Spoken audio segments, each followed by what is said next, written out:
Hey, what is up guys, it's Gioco here, and today's video is going to be a video about the top 10 meta decks for the June format and what you can find in next nationals or next events, locals, YCS and stuff like that. So let's get started, and I just want to say that I will join next nationals that are in this weekend, and I don't know what we can find in these nationals. First of all, we got the new tournament policy that I talk about in another video, so the new end of the match procedures, and then we can find plenty of different decks. And in this top 10 list, I didn't put them in a particular order. I just want to remind what are the best decks in my advice. So starting off with the Goukis, as you can see, we got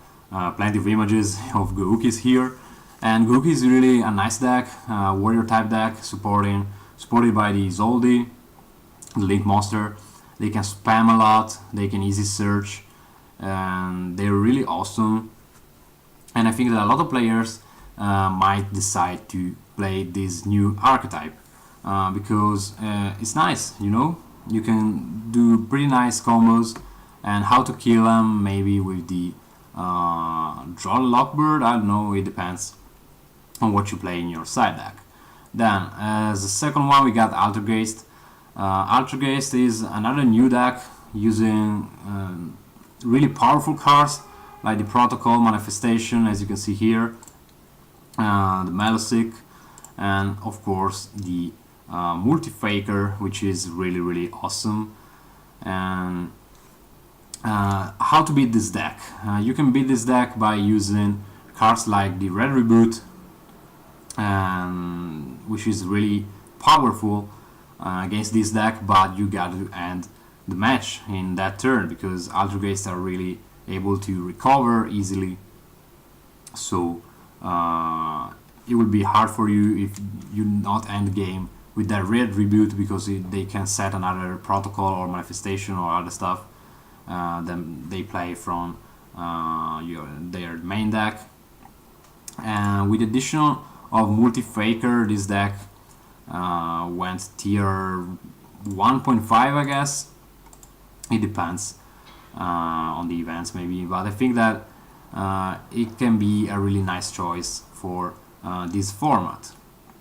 Then moving on, we got Trickstars that are really good and amazing, even more now with the new policy of the 40 minutes and the turns, as I said before, because you just can end your phase, as you can see here, continue with the current phase of the game. Once the phase is over, stop the game. So Trickstar is really able to abuse of this new mechanic and these new rules, just because they can deal effect damage in any phase, also in the draw phase, through the Licorice, and of course through the light stage. So that's the point. That's the entire point of Trickstars, making damage. No one hit the reincarnation in the last ban list because there are new supports, as you know.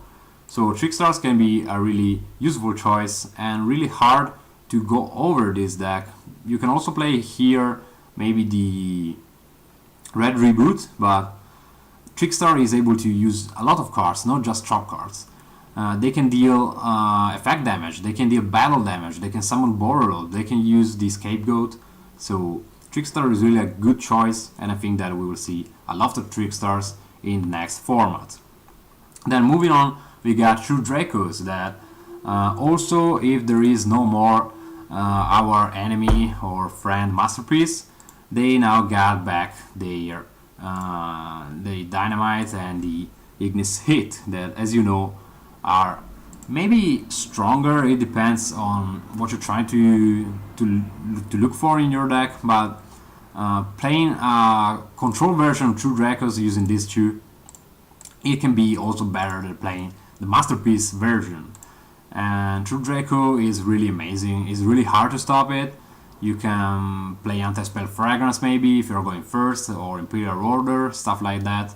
They are not so much susceptible of Entraps because of a Manu Iwado or Inspector Border, but it's a really good choice, and it's a deck that can play cards like powerful cards like Card of Demise, Pot of Duality, Pot of Desires, and it's got always pluses about this card, using this card. Also the Heritage, and Draconic Diagram is still a 3, Terraform is still a 3, so this deck still have the potential to win and to have a good result. Then moving on, we got the Sky Strikers, aka Brandish. Sky Strikers are amazing. I know that sound support is still yet to come and something is still missing, but the engage is really powerful. It's really powerful because they go +1 in an easy way, and it's really hard to stop. Also because engage is not the only problem, you know. There are other cards like the Anchor, like this shit here, the multi-roll. Here we are with the Anchor. Just stealing monsters, destroying stuff, after burners destroy stuff. The Maiden is amazing, the Links are amazing, they can always recycle themselves and keep special summoning monsters. So Sky Strikers will be the next tier 0 probably. Let me know in the comments down below what do you think about this, because Sky Strikers are really amazing, and I don't know what to say. Also the field spell card, I thought previously that this was not so good, but it's still searchable through terraforming, so it can remain a good card. Then moving on, we can find dinosaurs in a lot of different versions. I don't know if we will find again some 60 cards dinosaurs, but I don't think so, because there is no more that grass looks greener. But you can still play a normal version of the dinosaurs, so regular dinos with the Lost World, and trying to OTK maybe, abusing the Oviraptor, abusing the Final Conductor Tyranno, abusing the Double Evolution Pill, and also the Overtex, because Dinos has got really powerful cards. Then you can play a version of dinosaurs with the Shadows, and Shadows are amazing, as you know, also if we don't have Construct yet.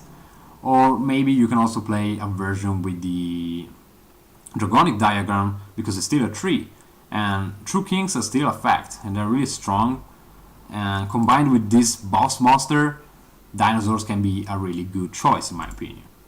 Then moving on, we can find Mermails, and I would have to pair Mermails together with Burning Abyss, because these two decks are able to abuse of Light of Sekka. So having Light of Sekka now in the game, and Dragoons at 3 especially, can make a lot of players play this deck again. And we got now Abystius, there's still a 3, Megalos is still a 3, we just have Diva at 1, and Dragoons at 3 as well, so a lot of powerful cards. And you can go with going first version, playing the Abyss Lead and the Hand Loop with Mulinglesia and Abyss Lead, and maybe also trying to special summon Trishula, or just going with the OTK version, going second version, and trying to OTK your opponent with the help of Abyss Megalo, the help of Abyss Scale of the Mizuchi, and of course of the help of Mistarboy, that can boost again your water monsters. The only thing that Mermaids are missing is the Link monster, the Abysslacia, that will come out in the future. We don't know when, we still don't know when. But I think that Lilacia will help going first version. And what about the Burning Abyss? They are still a good deck. There is no Link monster also for them, no Cherubini out there.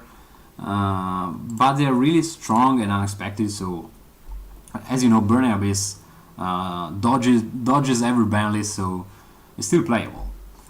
Then we got Spirals because it doesn't matter Quick Fix at 1, doesn't matter Drone at 1, Spirals are still good also in their version, in their actual version. Also, if this card is 1 or 0, maybe it can be the same thing, it doesn't matter.